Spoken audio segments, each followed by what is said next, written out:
بسم اللہ الرحمن الرحیم۔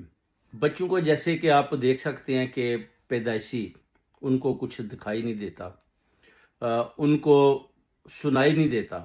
اس کو کہتے ہیں آؤٹزم بیسیکلی۔ اس میں یہ ہوتا ہے کہ کچھ تو ہوتے ہیں کہ کزن میرج ہوتی ہے، کچھ ہوتا ہے کہ جادو ہوتا ہے، جادو کر دیتے ہیں۔ اس میں بچے جو ہے نا وہ آپ کے ڈسیبل بھی ہوتے ہیں، پائج ہوتے ہیں، یا پھر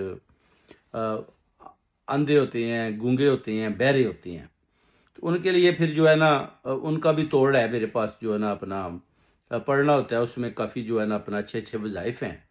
تو اس میں اگر ایک بہن کی کال ہے، انہیں بتایا کہ جو بچہ ہے وہ سن نہیں سکتا، جو اپنا بہرا ہے، گونگا ہے، کسی کو بھی کوئی اس طرح کی پرابلم ہے تو وہ جو ہے نا یہ والا عمل دہرائیں: رب اشرح لی صدوری و یسرا لی امری، یعنی یہ ایک بڑا زبردست عمل ہے۔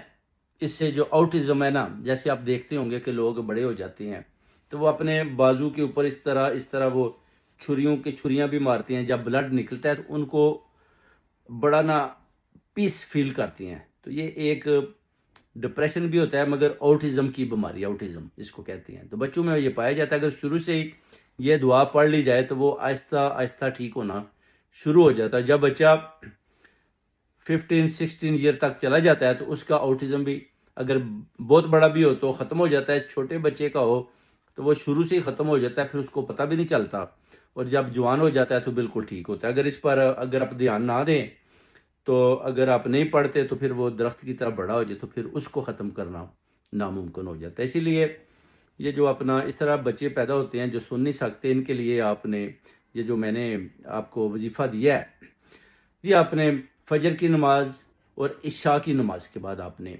313 دفعہ یہ پڑھنا ہے، تسبیح بھی کرنی ہے۔ ایک دفعہ آپ نے سورہ یاسین، 2 دفعہ سورہ اخلاص۔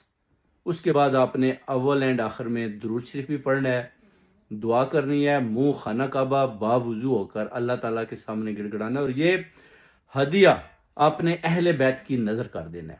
جب آپ اہل بیت کی نظر کریں گے تو یہ ہدیہ نور کی صورت میں اللہ تعالیٰ کے پاس خود ہی پہنچ جائے گا۔ اس کے بعد فرشتے بھی آپ کی سفارش کریں گے اللہ تعالیٰ کے آگے کہ یہ بچہ یا یہ آدمی یا یہ عورت، اس کو یہ پرابلم ہے اور آپ کے لیے وظیفے بھیج رہا ہے۔ تو پھر جب وہ وظیفے آئیں گے، ہدیہ بھیجیں گے تو ہدیہ جائے گا، تو پھر اس کے بعد آپ کے لیے جو رحمت کے دروازے ہیں، برکتوں کے دروازے ہیں، نور کے دروازے ہیں، وہ کھل جائیں گے، اور ادھر سے حکم ہو جائے گا کہ اس بیماری کو جو ہے نا جتنی جلدی ہے فرشتوں کی مدد سے ٹھیک کر دیا جائے گا، اور آپ حیران رہ جائیں گے